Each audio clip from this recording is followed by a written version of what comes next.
today, so he couldn't be here, but he sends his hello. And these programs, these Vail Valley Business Forums, have become a partnership between our two organizations.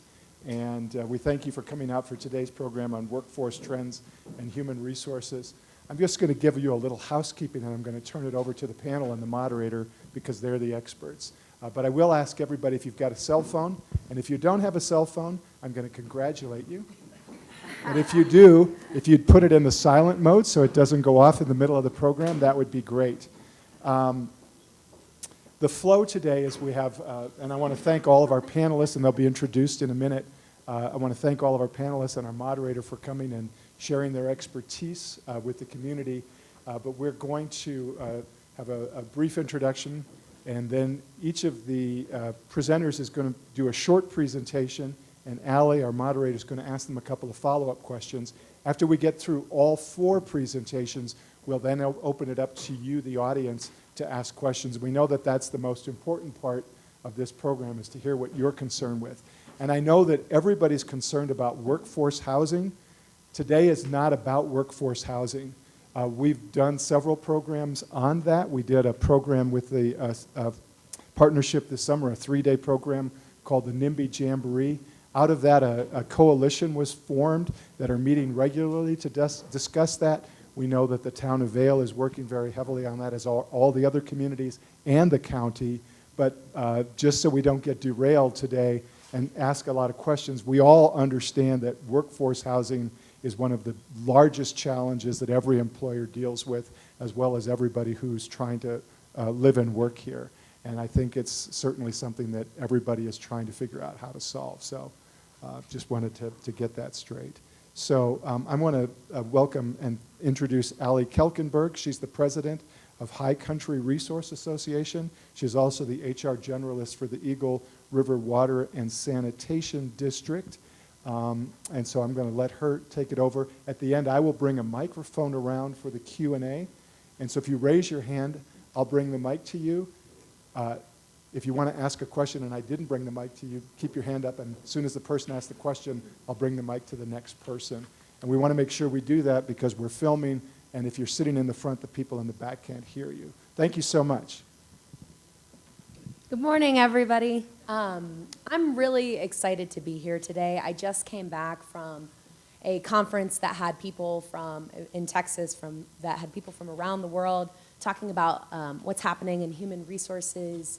And that's wonderful. There's so many different things that we have to consider with human resources and as business owners, changing things on the federal front and also globally. So there's really just a lot of different viewpoints that I was able to experience at this conference. But I live here, and I live here because I love it.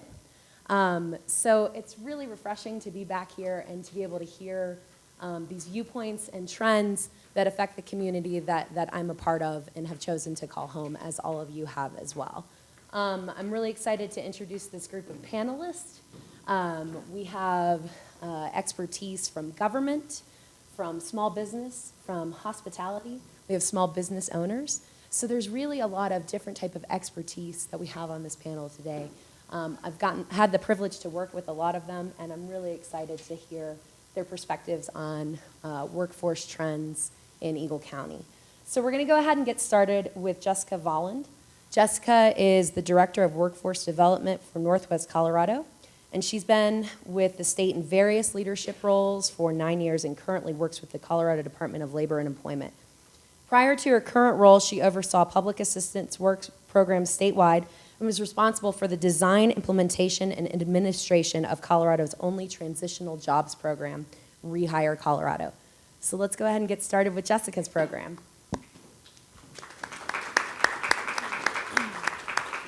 Good morning. I feel like I hardly need this.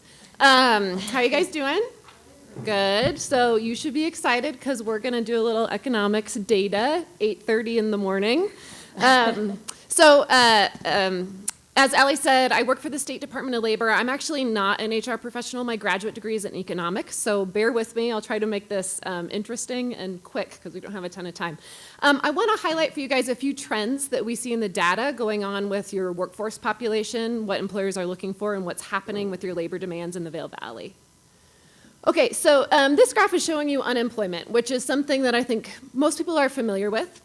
We hear about on the news every month when the jobs numbers come out. That green line on the bottom is Eagle County. The red line above it is the state of Colorado, and the blue line is the U.S. unemployment rate. And you can see that things topped out around 2010 in the recession, and we've kind of slowly been coming down ever since. Now, unemployment right now in Eagle County is around the 3% mark. That's quite low. One of the questions that I get asked often is people think, well, wouldn't 0% unemployment be an ideal, right? Because we want everybody to have a job. And if all people and all jobs were interchangeable, that would be true, right? But you want a little bit of flexibility in your labor market because you don't want your heart surgeon to be a plumber, right? So there's not a one-for-one match there on every job that's available and every worker that's out there to take it.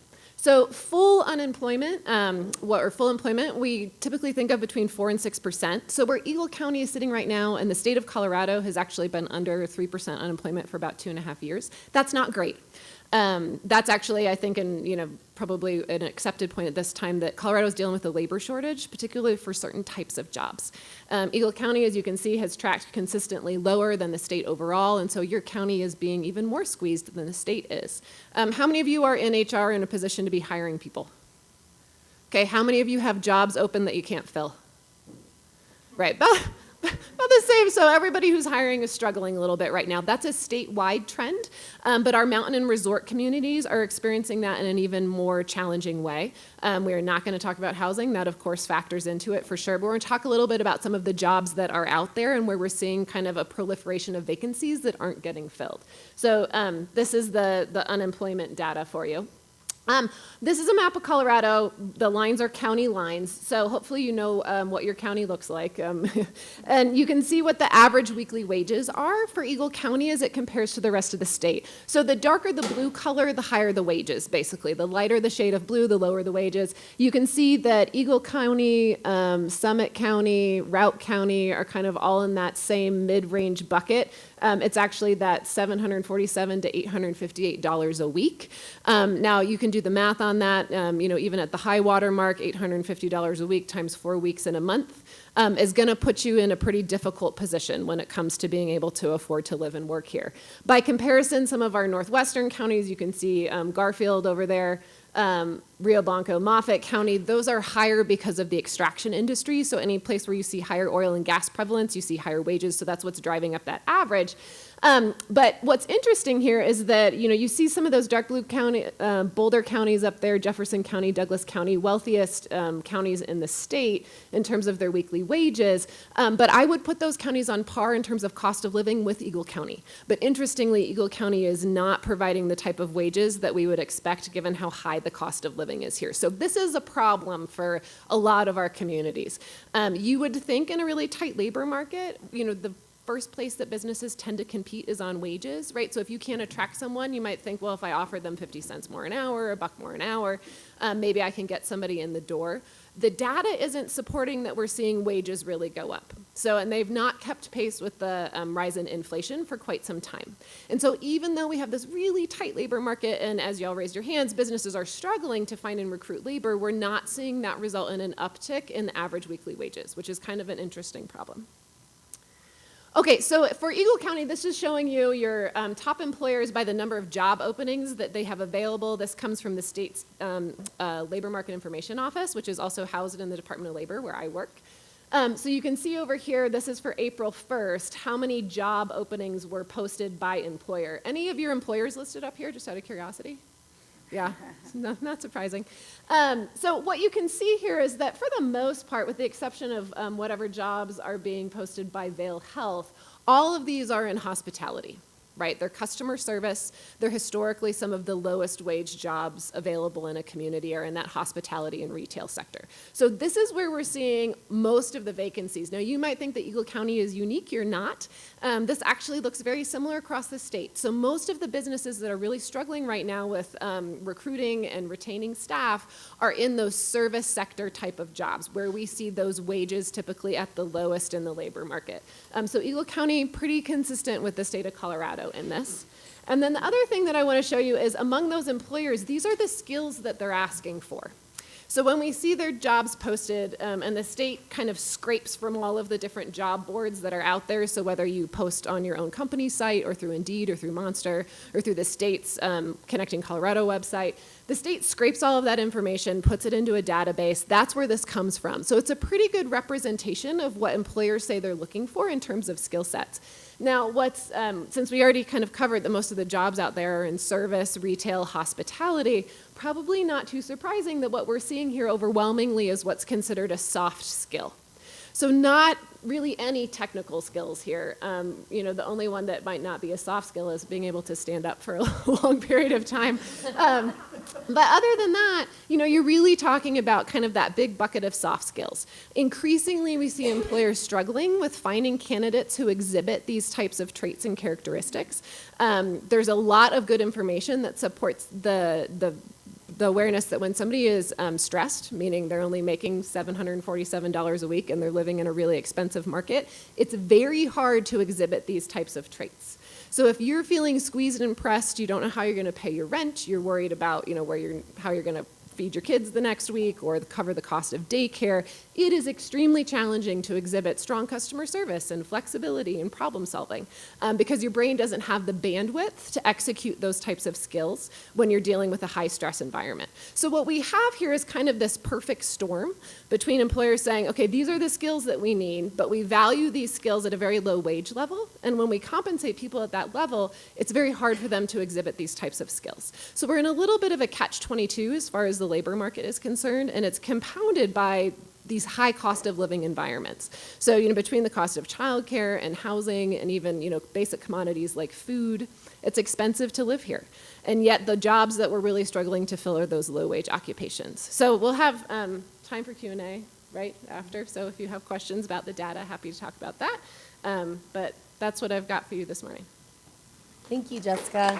I do have one follow-up question for you before we go into the larger Q&A. With your work and what you've seen in working with other resort communities, what trends have you seen in comparable communities for employers to attract or keep their staff? Yeah, so one of the trends that we see, and I actually really advocate for whenever I talk to businesses, is to think about what is your real staffing need. So a lot of times I think businesses will think about, and some jobs are this way by nature, but kind of like the butts in the chair model, right? So, you think about, well, do I need 5 kind of middling, 30-hour-a-week employees, or could I hire 2 FTE that I pay, a livable wage, pay them above $50,000 a year, make them a permanent employee, offer them benefits? In the end, you're kind of talking about, in terms of your actual cost, roughly the same cost, but you're talking about a much greater likelihood that you'll be able to attract the talent that you want and that you'll be able to retain them over the long haul. So you're saving yourself those costs of having to constantly refill vacancies. So one of the trends that I think has been really positive is where businesses think about, okay, what do I really need here? If I had 2 highly productive, capable employees, would that be sufficient for my business needs? And can I get rid of maybe looking at the, multiple part-time unbenefited employees that are going to come and go and come and go. So that's one of the strategies that I encourage businesses to think about. That doesn't work for everyone depending on what kind of business, but I think that that's a positive way to look at it. Another way in which I've seen businesses kind of appropriate that model is 2 companies that, okay, maybe they decide, no, I really only need someone 30 hours a week.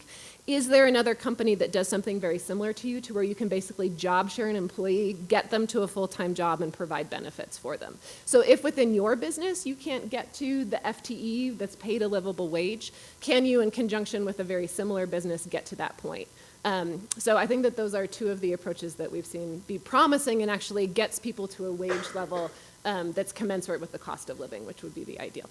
So, yeah, thanks. All right, thank you. I'm sure we'll have more questions for you a little later. But let's go ahead and bring up Erin Schlichting. Erin is Senior HR Professional with the town of Vail. She has more than 15 years of HR experience specializing in recruiting. Outside of work, Erin is the co-founder of Mountain Careers, a hub for professional opportunities in the mountains. I know I use it a lot. And is on the board of the Vail Valley Young Professionals. Thank you, Erin. Awesome. Thanks, Allie. Feel so official up here. Does that sound okay? Yes. Okay, perfect. Sounds very official and okay. Well, Jessica, thanks for sharing all those statistics with us. I think it shares that we are very much in a competitive landscape here for recruiting. So hopefully I'm just going to provide you guys with some high-level things to think about as you form out your recruitment strategies. And then hopefully when we get to the question and answer, we can have you guys share what's working for you as well. I work at the town of Vail. My boss, Krista's sitting right here. So we are often dealing with the same type of issues you have. And I haven't found the silver bullet yet, but I have some stats that I hope you guys find interesting regarding recruiting. So the first thing that I love to talk about is the fact that 80% of professionals are open to new opportunities, but only 12 are actively looking.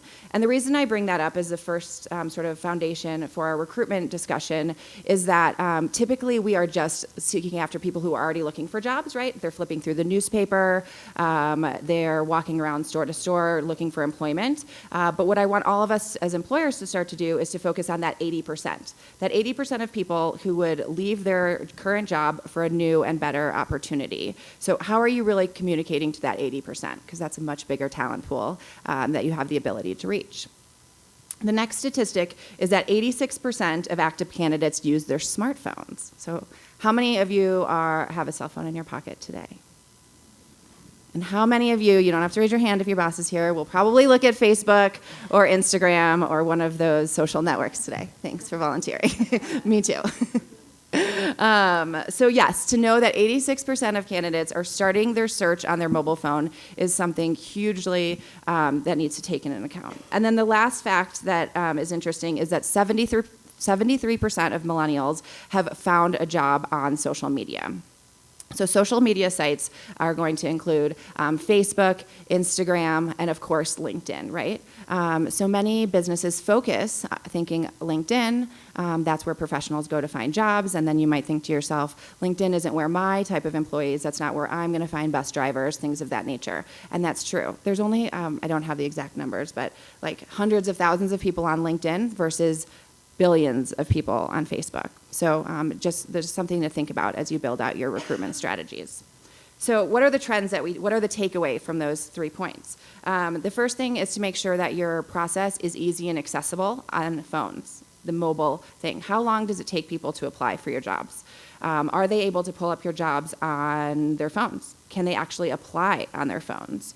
And I would ask that you all try to apply even for your own website or go and try to apply for one of your coworkers and maybe do some sort of share there. I know when we set up our website at the town of Vail, I was very proud of it 4 years ago, and now there's tons of things I need to get back to do to update it. But ensuring that your application is mobile friendly is huge. Additionally, making sure that the process is easy. I recently saw a job posting that was, requesting 3 or 4 letters of recommendation and a cover letter and a resume. Oh, and by the way, don't forget to fill out this long application. At that point, you've lost somebody. So how can you make that quick and easy? Second, to really know your culture and make sure it's explained in the job postings. I'm going to point out my friend Erin up in the top row who works for Cordillera Metric District, but she recently had a posting that instead of saying that they had great vacation time, she really took the extra step in saying, we have 4 weeks of vacation. And she put that in the headline of her job posting, and I noticed that it had like over 800 clicks. So people are very familiar with seeing excellent benefits and excellent pay, but when they see, hey, I've been a yoga instructor at this great place, but I've never had PTO, and what does PTO mean? But when you spell out that you get 4 weeks of paid vacation, I bet you'll start getting some applicants there. And then the last key takeaway was really to build your social media presence. And that doesn't mean just having a site for job postings, but I can't remember exactly, but it's like 80 to 90% of people research a company on social media before applying. So what are they finding when they go there? I know at the town of Vail, our social media platform is mostly for connecting with community members, sharing what we're working on, and then every once in a while I throw a job out there because those people might share it with their cousin who's coming to move here for the summer, or they might have somebody else in the community that they work with that they can share that information with. So don't think your platform only has to be for people who might work for you. This is really building a brand and a presence, and then they'll remember you when they are looking for a job or when their kids are looking for a job. And then lastly, we were recently in a HR thing for the HCHRA, and the guy ended by saying, don't post and pray. So can you, so from the laughter, I assume you know what posting and praying means. So really take time to build out a strategy, and a strategy is reaching those passive candidates. So while we feel like we're bogged down in the moment, I need seasonal landscapers, I need bus drivers right now, I really need to be thinking about how am I going to get bus drivers next year? So a perfect example is last year at the town, after we closed our drivers, we had filled up for the year. I was like, okay, but what if people are coming still to my website and looking for drivers, right? How can I collect their email addresses now so that when I have an opening next year, a year from now, I'll send them an email, right? So really try to get out of the moment, which is so hard in HR, and really think about what your strategy is for the long term. Those are my takeaways. Thank you. There were a lot of actionable items that you mentioned, and I think everybody was probably taking notes on things that they could do for all these open jobs that you all raised your hand for before. Any other advice you would give to someone who is hiring? So I'm really passionate, and I learned it from when I transitioned. I used to work at Vail Resorts, and now I'm in the public sector where they're much more comfortable sharing their wages. But if we know that a majority of talent, especially in our community, would leave for a better position, sharing your wage, especially if it's anywhere near competitive, is going to be a huge thing. Filling out job applications takes time. There's the risk that your boss or your coworkers are going to know. So putting yourself out there to apply for a new position when you do not know, when we traditionally are in a labor market that has low-paying jobs, a lot of people aren't going to take that risk, right? You could apply for a marketing coordinator to find out that they're paying $16 an hour, but if you know it's going to be a salaried position at $65,000, well, then I might take the time to pull my resume together. Same thing even with those lower entry jobs. If you're going to pay $16.50, well, if I'm only making $13, I might take the time to pull my resume together. So I really am an advocate of sharing wages so that you get the right applicant and that people who are interested will take the time to apply. Yeah, I love that when we post jobs on Mountain Careers, you have a little explanation of why you should post the wage. Yeah, I mean, because people, why should I apply for your job? Like, why should I go work for you? Yeah. Take the time to explain that. And if you can put it up top in a job posting, which I'm trying to do, to follow my own rules and suggestions, but people want to know up front, why should I come work for you? They don't want to see, the 300 things they're going to have to do. They want to know what's in it for me, and what's your culture like, and what are my benefits going to be. So. Oh, the beloved with them. So with a large percent of the workforce moving towards freelancing, independent contracting, I think Uber and Lyft are starting to get a little bigger here. And remote working, so people living here, paying rent here or owning a home here, but actually working somewhere else. How can we as employers compete?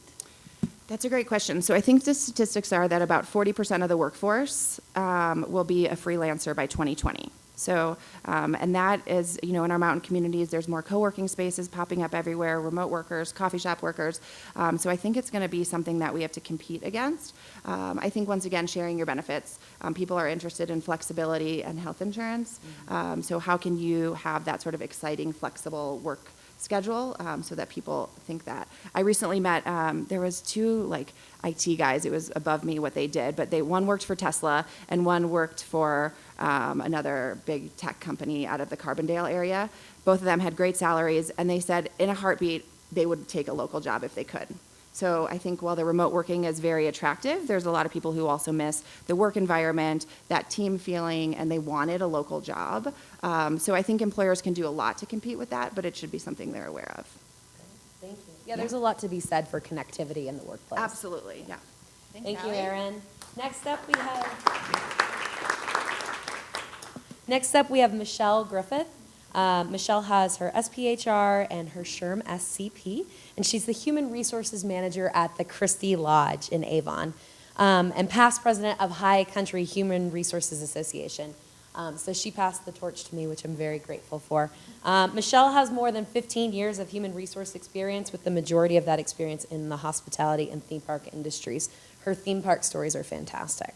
So come on up, Michelle. We're scary. That too. Well, I just want to talk a few minutes about pay and benefits, but I think more than anything, you want to hear about pay. According to the Vail Valley Partnership, their last survey that went out last year, most companies in Eagle County tend to pay the same or more than similar businesses historically. But with the last survey, that actually declined. Those paying more have declined from 35% to 28% in the last couple years. And those paying less have inclined from 0 to 14% since 2013. And that's a huge jump of those paying less. And a few talking points I want to go over are pretty strategic in looking at future planning and in your companies and thinking about this. One, we all know we have to maintain a competitive wage, and it's imperative for recruiting here in the Valley with a high cost of living. It's really important to use survey data. We were talking about Glassdoor a little bit as a group, and as I don't know if you know, but Glassdoor.com is a website employees can go to and post their wage to get information. And usually that's not very valid site, because if you look at that information, there may only be, for instance, one large company, one hotel company. I'll say Wyndham. I'm looking at you, Tina, so I'm just going to use it as an example. It's just hypothetical. But say you have a Wyndham front desk agent, and there's only 3 people from the entire country that have posted their wage on there. It's not really a valid set to look at for looking at what type of wage structure you want to go at. You really need valid data. So using surveys such as Mountain States Employers Council. I also use in the hospitality industry. It's called ERI. They have a really good lodging and hospitality survey as well. And also being cautious in looking at surveys as far as the sets of data. I use Mountain States a lot because it is more local. You can actually look at resort communities. In the past, in human resources, we've always said, look at how large the company is. How much money does the company make? Are they $1 million company or a $20 million company? And that's how you should set your substructure for your pay structures. But we are in a very different situation, I feel, here in the mountain communities, because if you look at those nationwide surveys, a lot of that data can be pulled down. Say a front desk agent working in the southeast in Alabama, maybe making minimum wage, the national minimum wage, or a hourly wage that no one could potentially even come close to living in the Valley. So it's really important to look at those subsets of local companies. And I really love what Aaron said about sharing the wages too, because I use that also to help me out to look at what others are paying in the Valley. Also, as a company, you need to decide what direction you want to go. Do you want to lag the market, match the market, or lead the market? I think in the Valley, we really need to look at being competitive to keep our employees. And the strategic and looking at it and looking in the future, it's important to understand that a pay increase is a lot more than just saying raising a wage 50 cents an hour. I hear from a lot of employees, well, that's just 50 cents.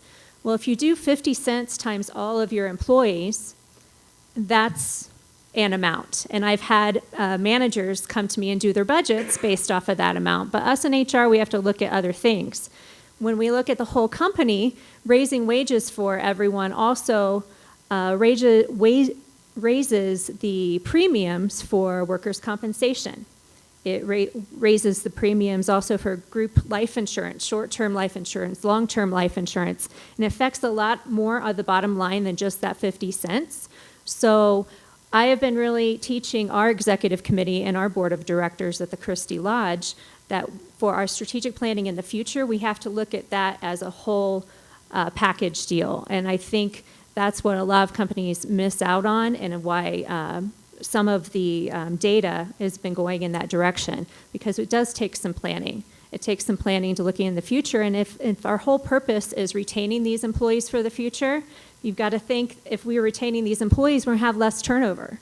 So in the future, if those employees are staying, you're going to be having less employees at that lower wage, and they're going to be getting increases and increases. So you need to really map out what are the next 10 years going to look like if we raise, I'm having a hard time saying raise our wages. If we raise our wages over the next 10 years and a certain percentage of our employees stay and they get raise after raise throughout the years, that's going to increase even more incrementally over time. So it's really a strategic planning by and looking at the bigger picture of what that's going to look like. And then also benefits. I know that benefits on the outset is not always what employees making, $13, $14 an hour are looking at. They're looking for a bigger wage so they can put food on the table for their families and so they can afford to live here. But once you have an employee, retaining them with those benefits is very helpful. I had a couple employees this winter that were ready to jump ship and go to another company for 50, 75 cents. And when I sat down and talked to them about the benefits they had, and then they looked at, well, I'm only going to be here for the season. I'm not even going to be at this other company long enough to get on their benefits plan, and I currently have benefits. So it's really not just open enrollment or talking to employees about the benefits you offer when they first walk in the door, but it's re-educating your employees throughout the time they're with you about what benefits you do get on top of their wages. So that's all I have. Thank you, Michelle. So I have one follow-up question for you. You talked about what we can do with the market lagging, but with the workforce survey report created by the VP, we see that as a trend in Eagle County that we're lagging or paying less than others in other parts of Colorado. Why do you think that is? Well, with me, it's really speculation for me because I haven't looked at the exact companies that took the survey and what their individual situation is. But speculation-wise, I would think that just what I said, that there hasn't been as much planning. There's been certain companies in the valley and around the state that probably have been planning for these bigger increases of wages for a while, or they've been able to afford to do that on the outset. And then other companies, we've had a bad winter for here in the valley, and our money coming in relies on that snow falling. And if, right now we are in our budget season at the Christie Lodge, we're on a mid-year fiscal year, and looking at the money we've had come in, which is significantly short from prior years due to lower room rentals and because of the lack of snowfall, we have to also factor in the money we have in order to be able to give those increases. So it's really be able to plan in the future, knowing you're going to have those bad snow years. And I think some of that has to do with us paying a little bit less than. And there may be other opinions from other industries. Like I said, it's purely speculation. Thank you. Okay.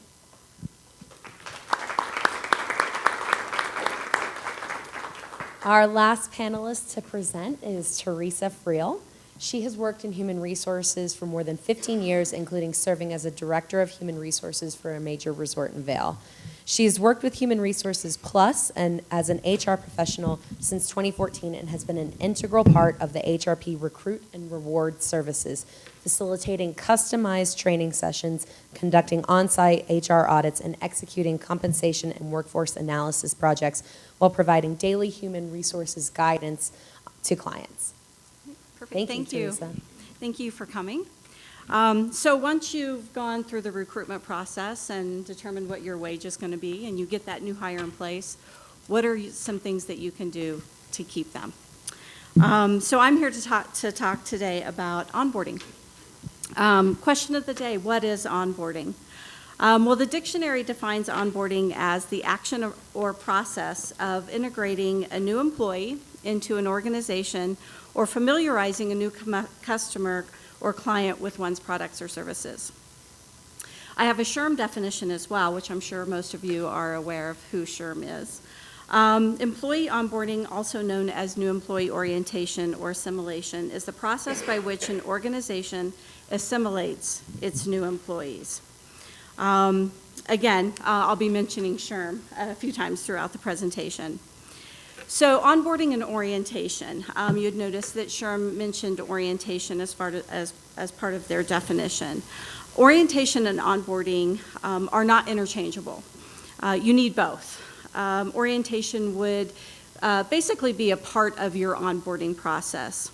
Onboarding is a series of events that help the employee understand how to be successful in their day-to-day job, how their work is going to contribute to the overall business. It can be a little bit more individualized than an orientation, where orientation will get your new employees immediately familiar with the company's mission and culture and understand that big picture. When you use the two together, you help establish a role clarity for the new employee, job satisfaction, and organizational commitment, which can help lower the employee stress a little bit and hopefully reduce your turnover as well. So culture and connection. Connecting with your new employee is key. Sharing your company's story. Humans really relate well to stories. And so when you're sharing your company's story with your new hires, they feel that sense of connection with you. As well as understanding what their story is. Find out who they are and what makes them tick. You can certainly use technology, and we'll talk about that a little bit, to connect with your employees as well. But I do want to make sure that you try to balance the two, the technology and the face-to-face, that one-on-one interaction. So why do we need onboarding? When onboarding is effective, it lays that foundation for long-term success for the employee and the employer. Keep in mind that when you're interviewing and when you're bringing in new hires, that they're interviewing you as much as you're interviewing them. In most cases, they're really just looking for that good fit, as you are. When they feel that they're learning and growing and doing something meaningful, they're less likely to leave. So onboarding is key. Times have changed, and I've added a few statistics there on a slide that are vital to really understand and consider how you handle your new hires.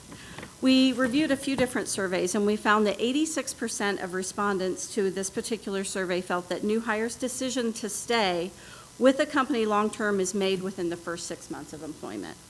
So of those that left their position within 6 months, stated that it was due to not receiving clear guidelines and understanding what their responsibilities were. They wanted more effective training, and they wanted a friendlier environment, coworkers that were helpful.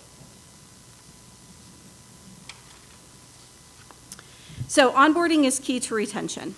About 1/3 of new hires who've said that they've quit barely had any onboarding, if any at all.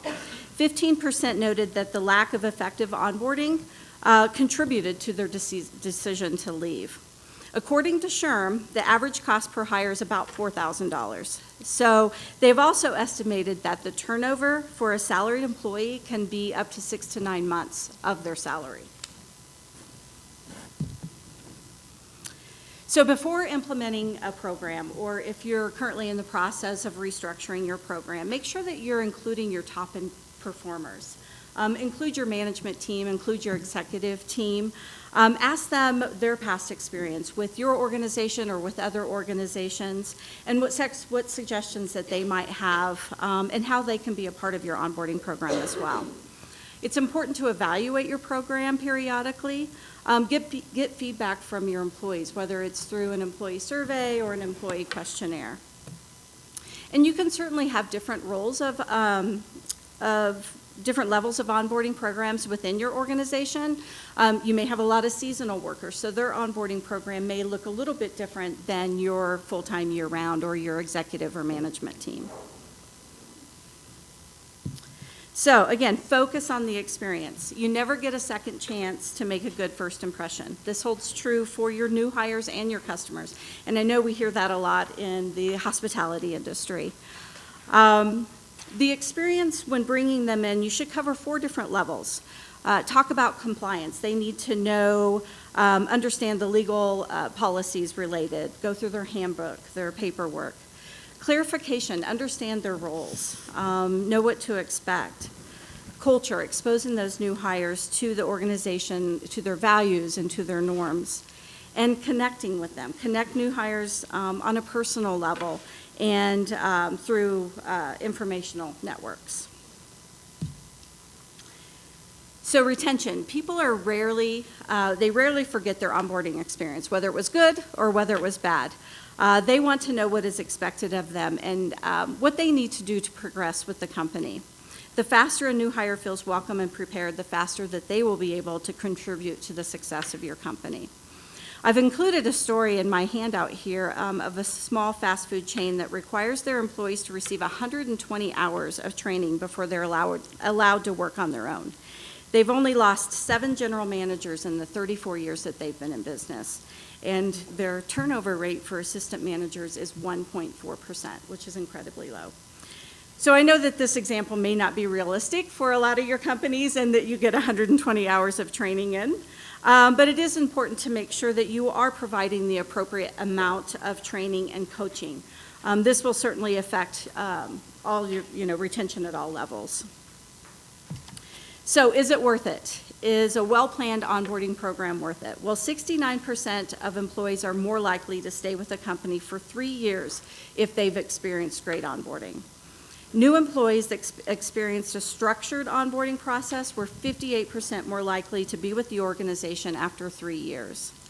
And organizations with a standard onboarding process experience 50% greater new hire productivity. So as you were all busy, I work for a small company. My hands are pretty much in every aspect of the business.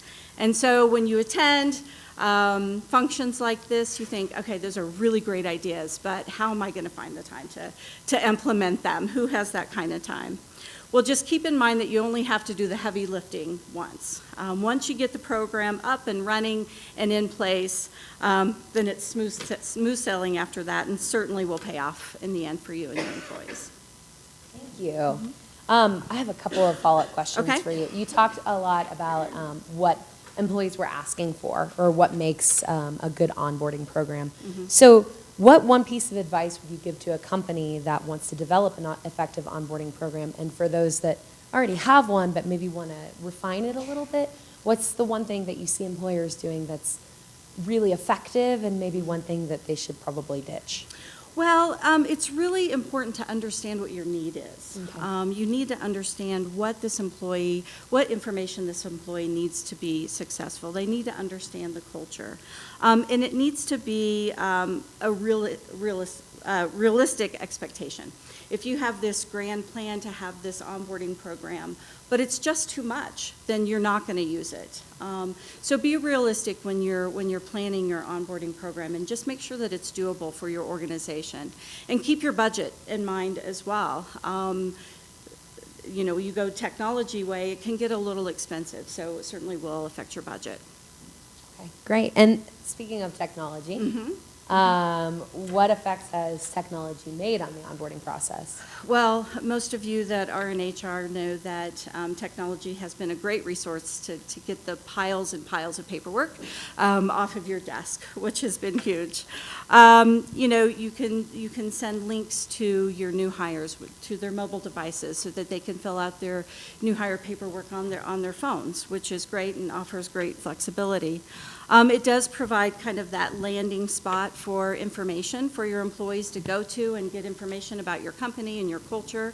And training. Training is huge. Technology, you can do a safety training or videos or PowerPoint presentations with their new hire paperwork, and so that they're up to speed before they even start the job. Great, thank you so much. We are going to have let's get some claps for Teresa. Thank you. So I have some questions for the panelists, and I'm going to start with kind of the overall biggest issues impacting our workforce. I would love to hear from all of you. What do you think the biggest issues impacting our workforce specifically in Eagle County are? Who wants to be brave and start? Jessica, of course. Do I turn it on? Do I need it on? It's on? You're good. I want to echo, I think everybody touched on compensation. I think that there's a real disparity between what we're compensating people at and what it takes to just really make ends meet, and not in a, I'm taking cruise vacations and going to Disney World over the summer with my kid. I mean, just to be able to, afford to pay your rent and to take care of your kids and to not have that stress of feeling like, you don't know how you're going to be able to make your obligations in the next month. This is a national trend. I think that it's exacerbated in really high cost of living areas like we see here. One of the things that I would encourage you all to take a look at as you're thinking about setting compensation is not, and I completely echo the idea about being more public and visible about that. The Colorado Center on Law and Policy produces about every 2 years a self-sufficiency index by county. And you can look at that for Eagle County and see, based off of the household composition, so a single adult is not going to have as many needs as an adult who's supporting school-age children, who have less needs than an adult who has to send kids to daycare, which is incredibly expensive. You can look at that by county and see, what does somebody need to make per hour in order to make ends meet? And I think that that should be part of your company scheme as you think about what is a reasonable compensation rate. Should not just be, I think, for companies that want to be the best and attract the best and retain them. It shouldn't just be, paying 25 cents more than the guy across the street. It should be tied to, what does it take for somebody to live in this community and to be able to make ends meet in a way that's not going to cause all of this additional stress and chaos in their lives. And I think the lack of that type of thinking infusing the workplace is a real problem that we're dealing with nationally. But like I said, in resort communities, I think there's even, there's a higher bar to clear there because costs are so much higher. Well, and I like when you talked about wages earlier, how difficult it is for somebody to be a productive employee when they're struggling with those issues. So not only does wage attract that, but it makes a better employee. I think right now, just to switch from wages, seasonal employees are something that we're struggling with. And I think as we become a year-round destination or a year-round economy, we've lost a lot of our seasonal workforce, right? So you can go work at a hotel year-round now. You can have that. Vail Resorts is now year-round. So those of us who have some seasonal positions left, it continues to be a challenge to recruit those.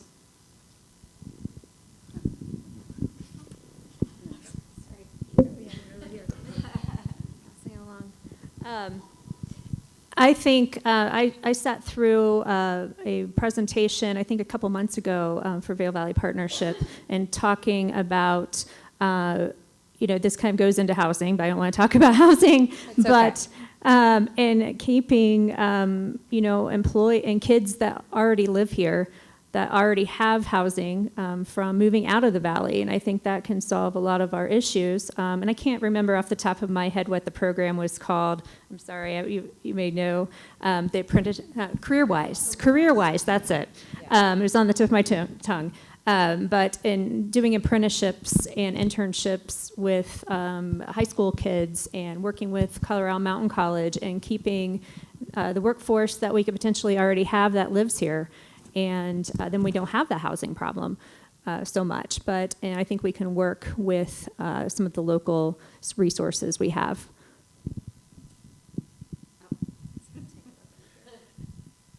I'd like to echo Michelle on that as well. I did attend that same seminar through CareerWise. And I know that we do help companies with their recruiting needs, and some of the areas that we really struggle in is those trades and plumbing, HVAC. They're just pretty much non-existent to get people to come to the valley. So if we can, do something to keep the kids coming out of school and keep them here, then that would be great. I just want to echo one more thing with that. When you mentioned trades with apprenticeships, I know a lot of us are in the hospitality industry. We have a lot of those maintenance types of positions and maintenance positions around the valley. We are really having a crush starting at the Christie Lodge, and I'm sending out my warning signals and risk signals to management of a lot of the guys we have in those positions are getting up there in age.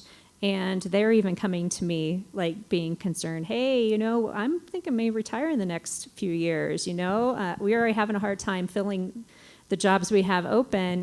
What happens when we have a mass exodus of the 10 maintenance guys who are 60 years old. So that is a huge concern, and I think the apprenticeships and the CareerWise program you have could be a huge help for that. Jessica, you mentioned childcare and how compensation and affordable childcare can be major stressors on employees' lives, and that's one of the big issues affecting childcare. Michelle and I actually had the opportunity to go to DC together to talk about the tax bill and to advocate with our state representatives. And one of the things Michelle brought up to them was dependent care FSAs and advocated for better child care programs to help our employees. Have you seen child care or lack of child care or cost of child care having a significant impact on the workforce, and any potential solutions or anything you've seen that people are doing right? So yes, unequivocally yes. Increasingly, and this ties to compensation, if you're a two-parent household and you have care of kids, both parents need to work. It's not usually too realistic in this economy for one parent to stay home, although some families are lucky to be able to make that determination, but most are not, right? It requires two incomes in order for people to make ends meet. And so then you have this problem up until the point that, and every school district is different. I don't know if kindergarten is free in your Eagle County schools. No, people are saying no. So all the way until first grade, which is where the state of Colorado sets universal education standards, you have to pay somebody to do something with your kid. So the lack of childcare spots is a major issue. There just aren't a ton of spaces out there.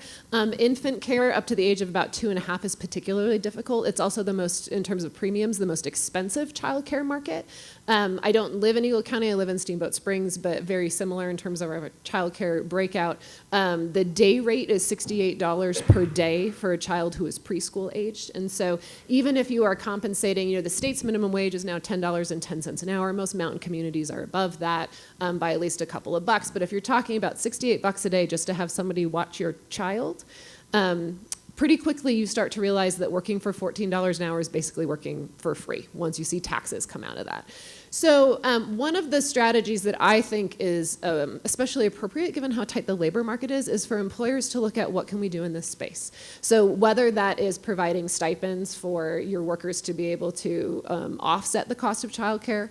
I think that larger businesses that have themselves gotten into the childcare business for their employees, I think that that is a very progressive model. Childcare, as we talked about, is a very expensive, it's incredibly expensive. I know that my two kids now are 5 and 6, thank goodness. But when they were little, we paid double the cost of our mortgage and childcare every month for them to be in childcare so my husband and I could both work. So, when you talk about consumers paying a maximum premium, right, that's the most consumers can afford to pay. Childcare workers, by the way, are living in poverty in the state of Colorado. So even if you have a bachelor's degree in education, you're likely to make $15 an hour or less as a childcare worker. So as a workforce issue, they are dealing with that very low compensation and the stress and everything else, which is not really what you want, someone taking care of your kids. We have childcare workers and childcare centers are not making money. Consumers are paying a maximum price. And you kind of look at it and say, okay, well, who's benefiting from this? And it's businesses. Businesses have access to a workforce, but they are not contributing to that cost, which is exorbitant at the worker level and really punishing at the workforce level for childcare workers. So, I think that at this day and age, it's really incumbent upon businesses to think about how am I offering this, how am I providing it? As we talk about the ability of kids who come through your school system to stay in the Valley or to return to the Valley if they've gotten education elsewhere, the ability to raise a family here is going to be a critical factor.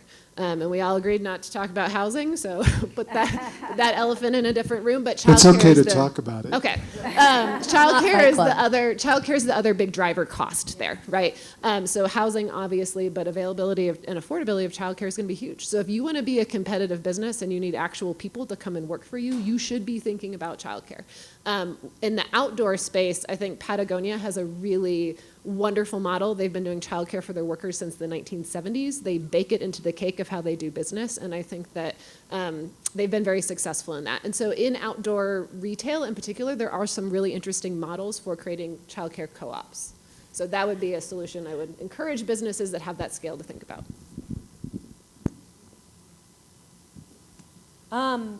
So what about any health costs or any other issues that you see as far as what employees need as far as benefits? and any possible solutions or things that you've seen done right. I want to share a little bit of data, and I'll let you guys answer the question about benefit packages. So Northwest Colorado, Eagle, Pitkin, and Garfield County is the most expensive health insurance market in the United States of America. You all live here, so you know that. It's bad. So I think that, we talk about that as kind of invisible compensation, but if you offer that to your employees, as Michelle said, oftentimes they aren't aware of it. They don't know how valuable it is. They don't realize that it might be an additional 40% above what you're paying them when you roll in the benefit package. And in this community in particular, it's a huge piece of the cost. So I think, I would echo what Michelle said, being visible about that, because that type of compensation is very important as far as how you do that on the business side. I'll let you guys.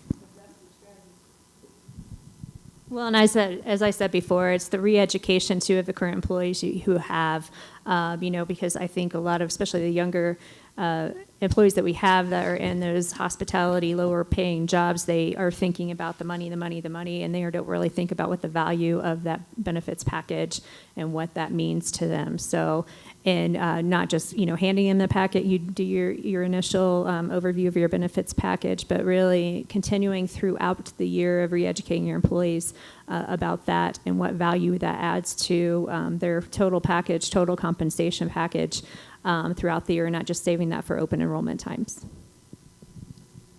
Michelle, you just talked about total package, so not just compensation. Do any of you have any examples or ideas for creative benefits packages, or anything that you've done or that you've observed that was a creative offering for employees?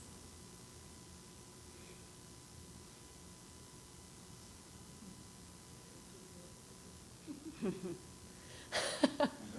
brave. Be brave.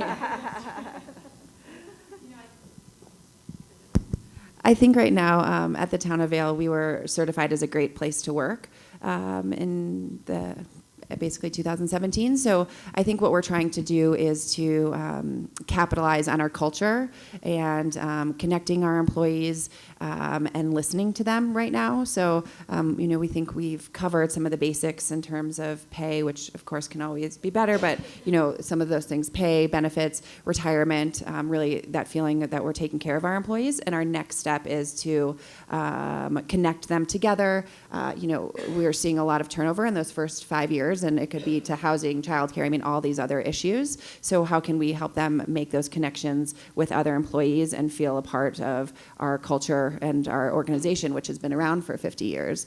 So how do we bring that new person in while celebrating the fact that we have employees who've been there for 40 years, right? So it's this balance of, hey, we have this long-term tenure, and that's why we think we're so awesome, but also you're going to be awesome with us, and how do we bring you in? So I think our uniqueness right now in terms of perks is focusing on the culture and the person and what do they need and listening to them.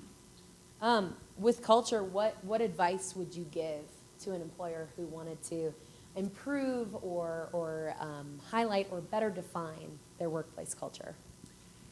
So when I was new at the town of Vail and I was working on our employee orientation, it was like, okay, so I'm supposed to stand up here as a new employee and talk about our culture. So what I did first was just talk to employees. So get out there and understand what the culture is so you know what you're explaining. So I quickly, talked to employees who had been there for a long time, and everyone just said, we love the town of Vail because it feels like family. And I was like, okay, what does that mean? And I tried to get more. But what I realized was that statement of it feels like family is really what people felt.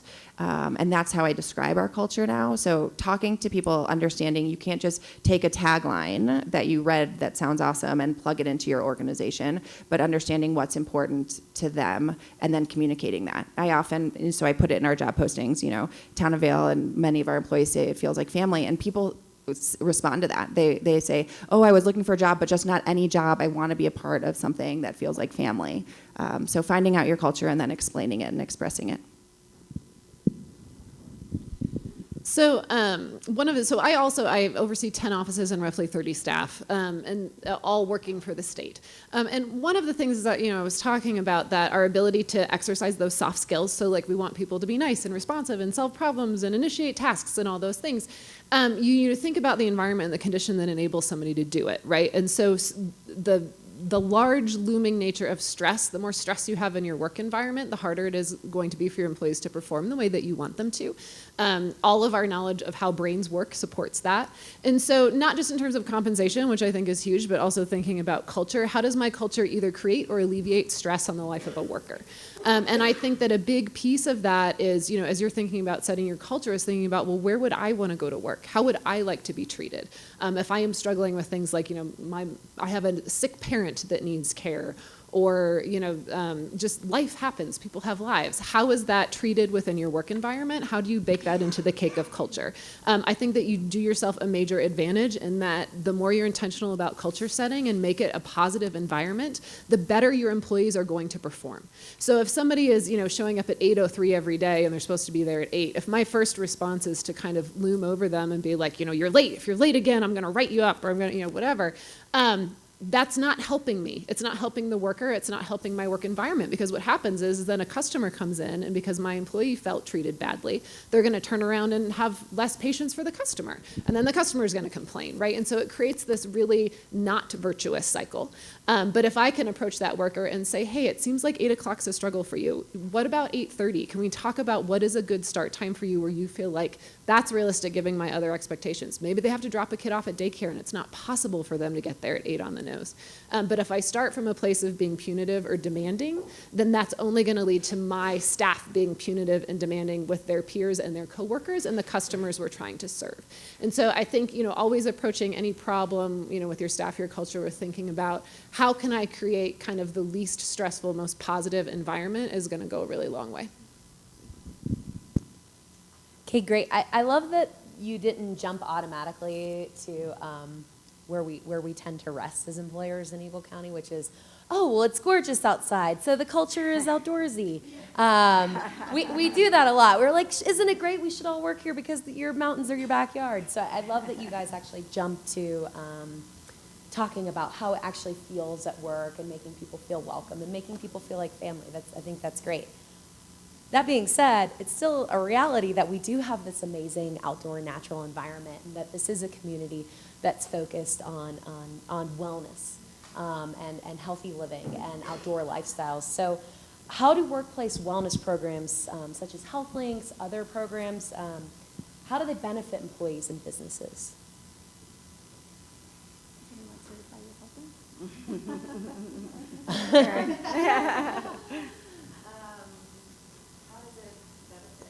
Let's see. I think it's what employees, having a healthy workforce is going to be a productive employee. So I think some of it is the business need, right? But then more so, it goes back to culture. We find that, we've done some programs, and people being healthier at home is bleeding into their family life as well, and how they cook and how they feed their children. So it's really just been a benefit to take care of the whole person, and then we're more loyal to them, they're more loyal to us. But it's definitely an evolving thing. It takes time, energy to put into these programs. So we're always looking to figure out what the next thing is, but it's been a fun process so far. Did you want to take some time for the audience to ask some questions? But I have one more question that I feel like begs to be answered. In the housing symposium, there was a lot of conversation about the flight of a certain age group from the area, where they feel like there's not opportunities left in Eagle County. So they're like, well, I guess I often say that living here is slowly watching all your friends move to Denver. So we have this trend of workers, of talent leaving Eagle County at 32. So what can we do to reverse that trend of out-migration in Eagle County? So that was one of the slides that I weeded out for this, but your demographic data is really funny because you do see like this cliff with your population in the county right at about that 31, 32-year-old. So I think part of that from a business perspective is thinking about what is the ladder of opportunity within my organization and being very intentional and public about what that looks like. And if within your organization is very small, let's say you only have 15 people, so that ladder is, well, whenever Jane decides to retire, somebody can have her job, then think about within your industry. and how you actively promote what ostensibly is your competition as a way for somebody to grow within an industry, even if it's not at your specific organization, and talk to your staff about development and growth and how do they stay here. What I can tell you, that we see within the workforce system in terms of jobs that are advertised is that as the data shows, there's this proliferation of jobs that are in that neighborhood of anywhere from $12 to $16 an hour, and then nothing until we start seeing higher level professional jobs at about $55,000 an hour full-time with benefits. And I tell you that most businesses that are posting jobs that are above $50,000 a year that are full-time with benefits, they are not struggling for good applicants. And so what we're lacking is those transitional jobs. How do I go from $15 an hour working at Vail Resorts doing whatever to then, $18 an hour and then $25 an hour and then progressive compensation that gives somebody the sense that maybe I can stay here and grow in a career. We just see this hollowing out of those middle types of ladder sort of jobs. That's not just in Eagle County, that's across all of the mountain resort communities and really the state at large. And so I would think, if you want to keep people here, show them how it's possible, give them a pathway. And start talking about that, I think, to Teresa's point, in your onboarding. If you want to retain great people, you should be very vocal about that from the outset. And I also think that companies should invest in their future planning, training, and development of their employees, because I think we're not all in it for ourselves, for our own company. I think we need to be in it for the Valley. So I always hear, well, we're going to send them to this training class or development, and then they're just going to leave and go somewhere else. I don't think that should be the mentality we have. I think we really need to invest in our employees and train them to do other things, be able to move up, and maybe even potentially go to another company. But I think we're all helping each other out. And then and I also the apprenticeships, of course, as well. But I think we really need to invest in our employee base here in the Valley. And also, I encourage employees who are thinking about, what professional options do I have? I tell them to get involved in local associations. It may be volunteer work, you're not getting paid, but it also gets the networking out there. You learn from others, and you become part of the community. And once you start feeling a part of the community, it's less likely that you're going to leave. And you see other opportunities available. Allie actually has a really good story, which I'm not going to have you tell now due to time, but about why you stayed in the Valley and going from the ski bum to becoming a professional. So you need to really look at those types of things. Quick, as you said, transitioning. I've been, part of the reason I started Mountain Careers was to help elevate awareness around professional positions. Right now, the story that is out there about mountain towns is that it's expensive and it's for ski bums, right? So that does not do a lot for our employment branding as a community. So I think all of us can play a role in just telling the story that there's professionals here and that there's opportunities, and just driving a general awareness to that. Teresa? Well, they said it all here, really. It is about investing in your employees and understanding what their goals are and how to take them to the next level in their career and in training and, if you can, in their salary as well. So. Okay, great. Thank you. We're going to turn it over to some questions from the audience. So Chris will be walking around. So any questions that we have so far? Otherwise, I'll keep asking them. In the back, Robin.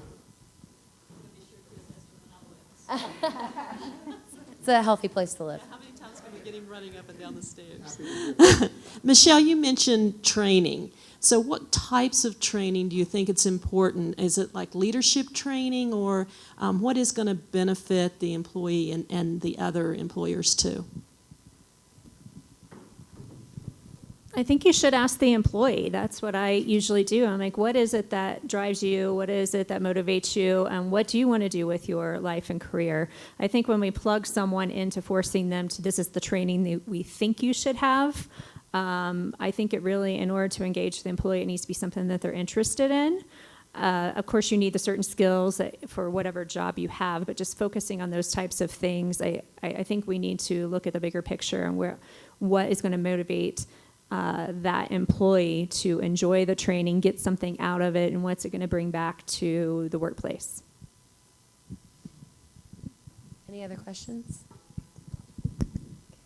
Sorry, on that, I did think it was interesting that your skills gap analysis showed that customer service was the most desired skill in our area. So I wanted to put a plug in to get more sort of community-focused customer service, because not every organization has the time and resources for it, but it's something that everybody's looking for. Noted with upcoming programs for HCHRA. What resources are out there for employers, for employees? So let's say you're an employee or a small employer in the area who maybe doesn't have the resources to send somebody to some bigger trainings. What resources are out there in the area? What's affordable? What's something that's doable?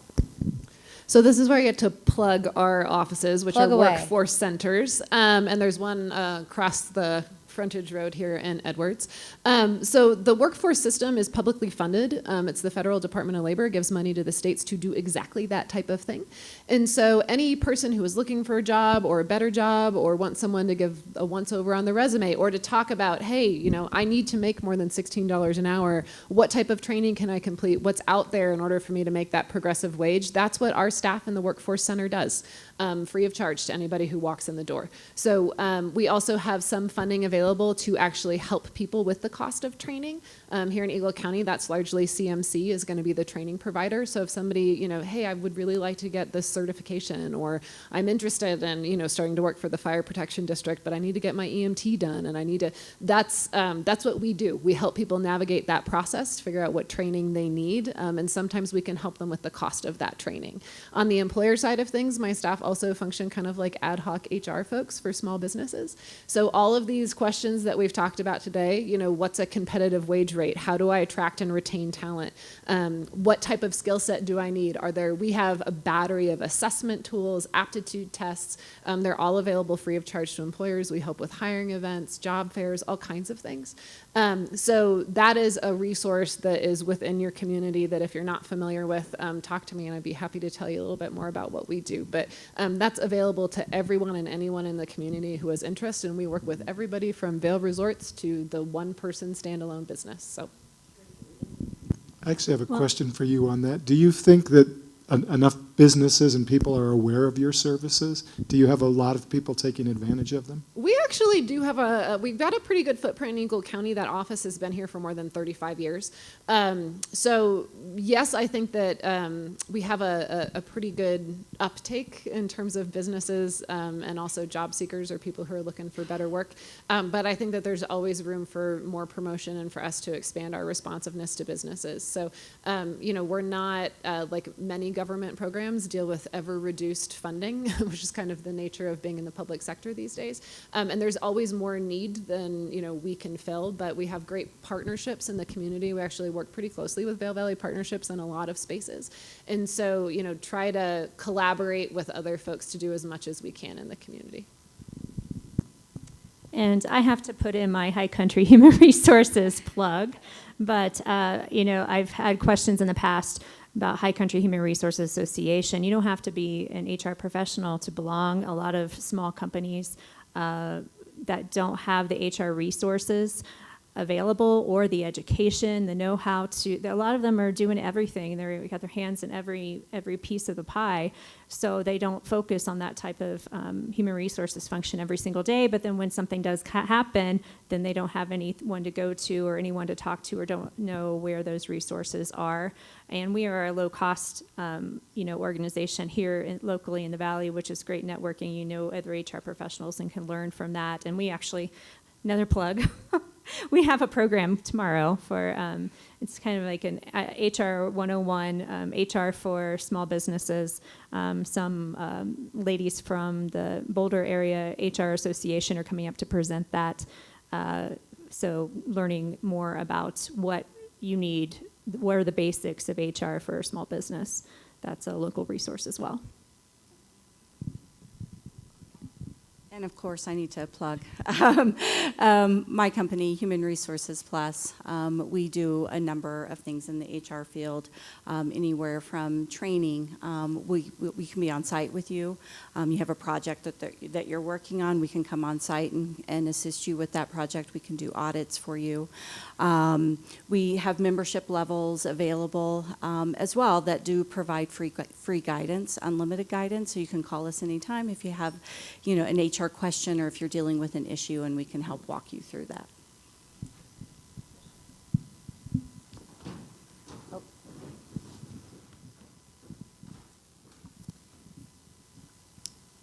I'm still trying to formulate my question, but the need we have and I'm solely thinking lodging, is a dual language or bilingual workforce, and looking for somebody to bridge that gap between the front desk and housekeeping and things of that nature and maintenance or whatever.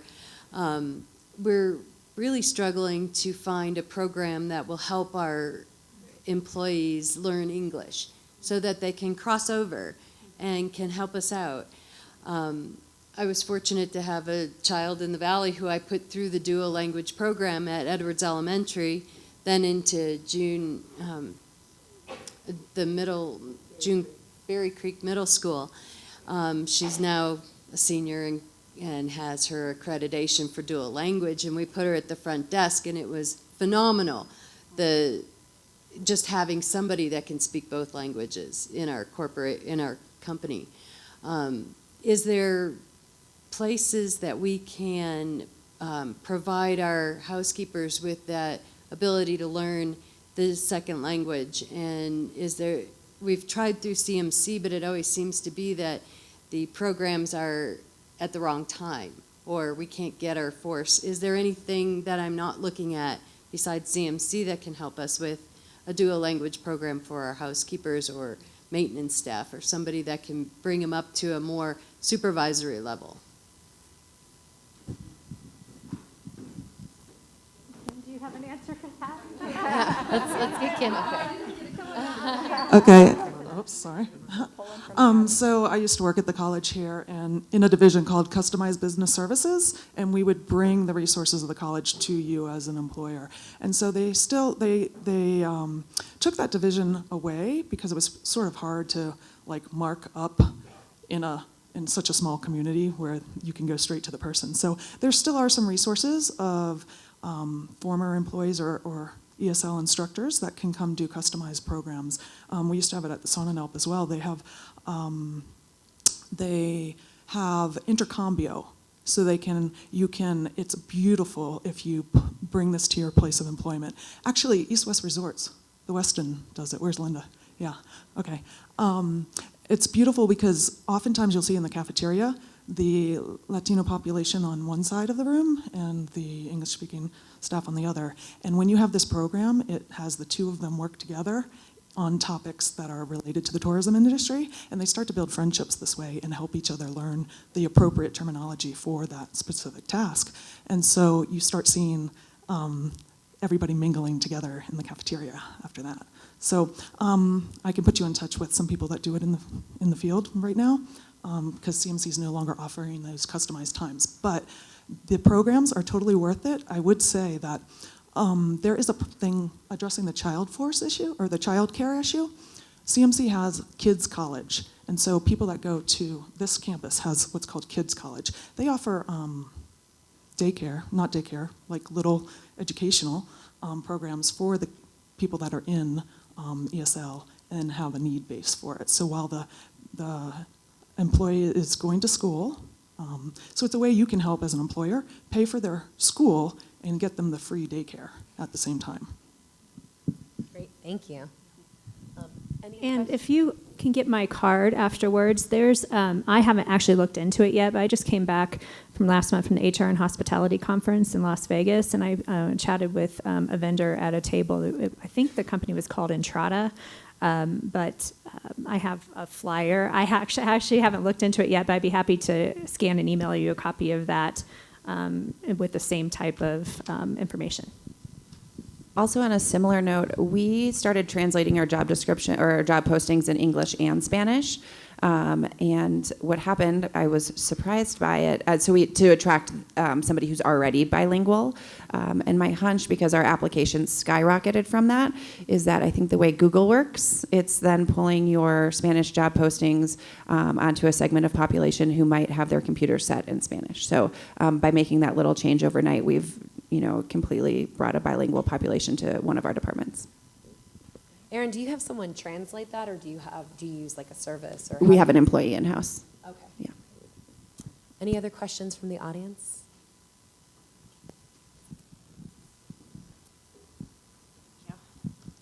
So you have given some great suggestions about individualizing sort of what that employee is looking for, whether it be a higher wage, whether it be their health insurance, showing them how much the company is paying towards that, or training and development. We've done the same thing at our company, sort of looking at, with our new fiscal year, how can we gear more individualized benefits to our different segments of our employees, whether it be a child care stipend or educational loan repayment assistance, things like that. What I'm struggling with as an HR professional is how do we avoid the administrative burden that creates? And I'm wondering if you have any tips for how we can continue to offer those individualized benefits and perks without completely destroying the HR team.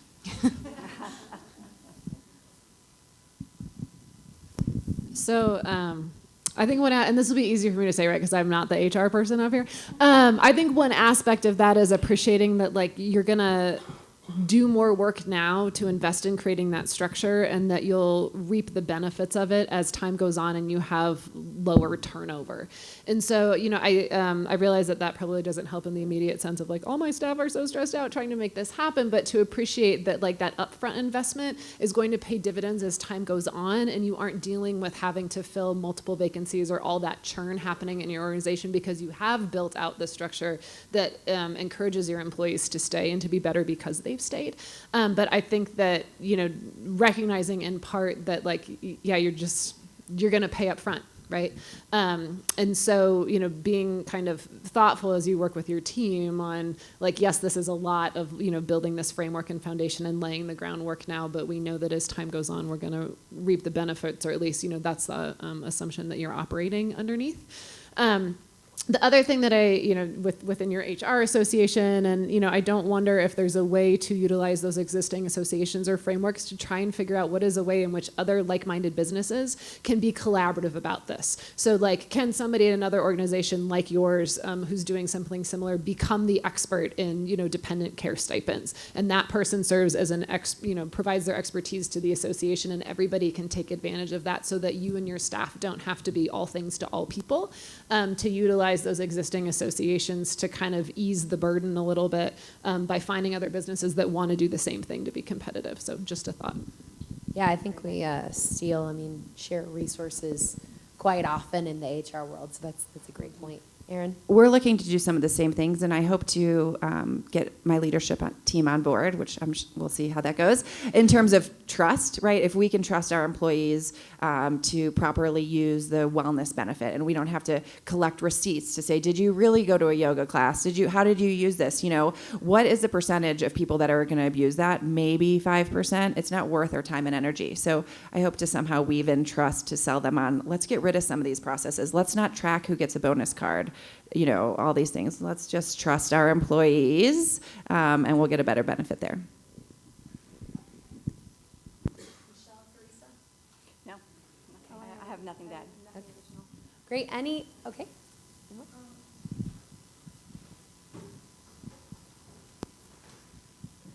In the changing demographic of having 40% of our population freelancing or working remotely, what kind of tools are we developing to keep these employees engaged in our business and not, while they're working from home, also looking through Indeed or some of the other job searches for something else? Has anybody experience, I have primarily higher level salaried employees that I'm managing, and while we have to accept some people working remotely and freelance, does anybody have any good tools in terms of buy-in besides benefits? Because as a small company, that's always going to be a challenge.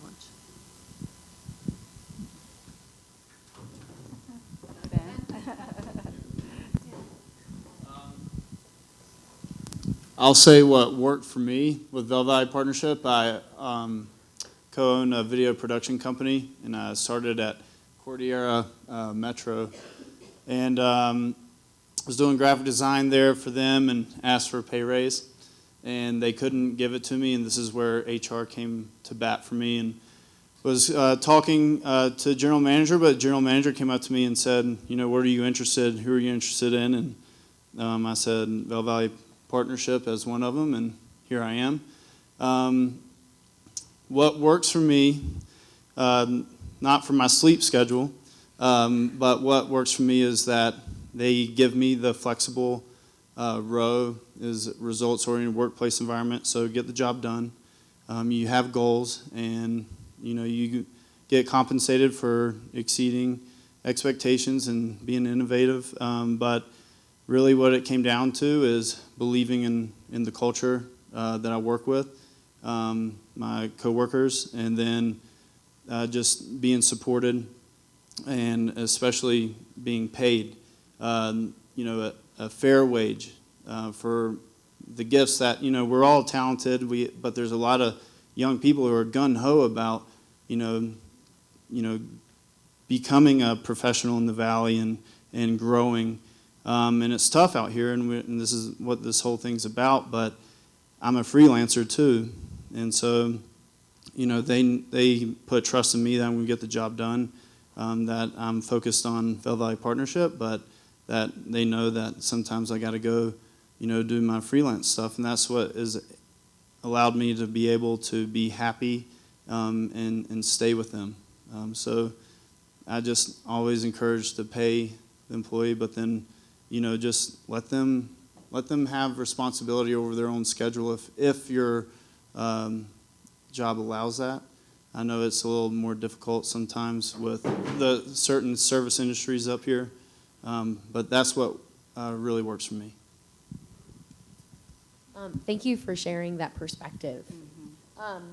Anyone else have any other comments on that? Yeah, I was going to say, so with respect to that statistic that, you know, 40% of the U.S. workforce is going to be involved in gig-based work, you know, what we know is that higher level professionals, so, you know, like video and graphic design, IT professionals, that we're not seeing a huge increase in those occupations being independent contractors. Those have long been independent contractor dominated type fields.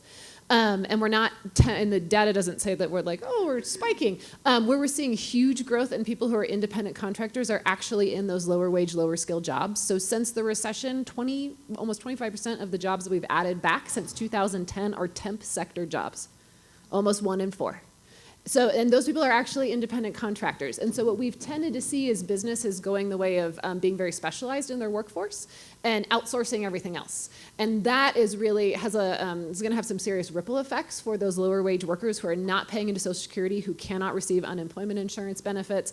You know, all of those invisible forms of compensation that we talked about are not accruing for them, and they have no protected status as an employee because they aren't an employee, they're a contractor. So I just want to highlight that the growth in that gig-based economy is less around those professional jobs where you can command a good wage. And I think that, you know, those are perfect tips on how do you attract that type of professional level workforce and keep your folks. But as a trend in the workforce where we're seeing a lot of growth and proliferation are things like Uber and TaskRabbit and Handy and Lyft. And the growth in those types of jobs is going to have huge economic ripple effects down the line as we see people who are getting to retirement age and, oh, wait, I haven't paid into Social Security or Medicaid ever, or since I was 30. And so those are things to be thinking about as a demographic and a workforce trend. There are some real concerns there that we have so married worker protections to individual employers, and it's the employer's responsibility, puts workers at risk. It's also, I would argue, pretty inefficient from a business standpoint to make employers be the bearers of all of those things. So I just wanted to clarify a little bit on that point. So we are just about out of time. I do want to note that Teresa has some handouts up here on onboarding. Most of the presenters have their cards up here in case you want to pick those up. And we did have copies of the workforce survey report, but not enough for everyone. I'm going to have Maren just say a few words about this in case you're not familiar with it. Hi, everyone. Thanks for being here today. As Chris mentioned, I did have a few copies, so hopefully you got to take one of those. But if not, I'd be happy to email you a link to where you can find last year's workforce survey report online. It's on our Vail Valley Partnership's economic development website, which is vailvalleymeansbusiness.com. And that website is just a wealth of information. Under our data center, you can find all kinds of the workforce survey report, tourism data, demographic information for Eagle County. So please check that out. My card is here as well. I'd be happy to communicate that with you and follow up with you. We will have this year's survey coming out within the next few weeks. And if you'd like to, we'll probably email that to this group, everyone that attended.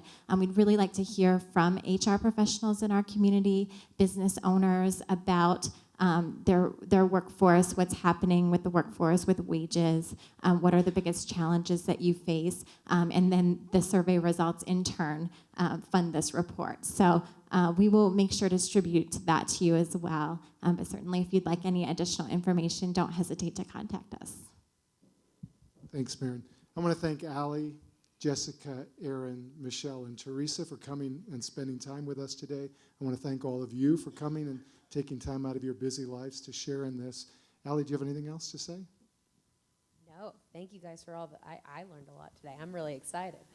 All right. Have a great day back at work.